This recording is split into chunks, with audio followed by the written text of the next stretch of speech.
దాదాపు 900 సంవత్సరాల క్రితం కాకతీయులు కట్టించిన లక్ష్మీ నరసింహస్వామి టెంపుల్ చెక్కు చెదరకుండా ఇంకా అలానే ఉంది. ఇది ఎక్కడ అంటే పెద్దపల్లి జిల్లాలోని రామగిరి మండలం సుందిల్లా అనే విలేజ్ లో ఈ ఆలయం ఎక్కడా లేని విధంగా దక్షిణాభిముఖంగా ఉంటుంది. ఇక్కడ స్వామివారు కూడా ఉగ్ర రూపంలో కాకుండా ధ్యాన రూపంలో ఉంటారు. ఈ ఆలయం హిస్టరీ ఏంటంటే లక్ష్మీ నరసింహస్వామి హిరణ్యకశిపుని చంపి ఉత్తరం వైపు వెళుతుండగా వెనుక నుంచి భక్త ప్రహ్లాదుడు పిలిచారంట. దాంతో ఒకేసారిగా స్వామివారు వెనుకకి తిరిగి అలానే దక్షిణ ముఖంగా వెలిసారంట. ఈ ఆలయం స్టార్టింగ్ లోనే ఒక ధ్వజస్తంభం ఇంకా లోపల చాలా శిల్పాలు కనిపిస్తున్నాయి. ఇక్కడ పిల్లర్స్ పైన రకరకాల విగ్రహాలని చెక్కారు. ఇక్కడ కింద కూడా చూడండి చాలా రకాల విగ్రహాలు కనిపిస్తున్నాయి. ఇంకా టెంపుల్ బయట కూడా ఏనుగుల విగ్రహాలు కనిపిస్తున్నాయి చూడండి. ఇక్కడ కూర్చోడానికి ఒక గద్దె ఇంకా వెంటిలేషన్ కోసం హోల్స్ కూడా పెట్టారు.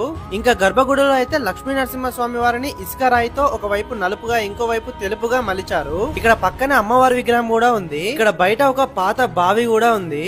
ఇంకా ఇక్కడ రెండు పాత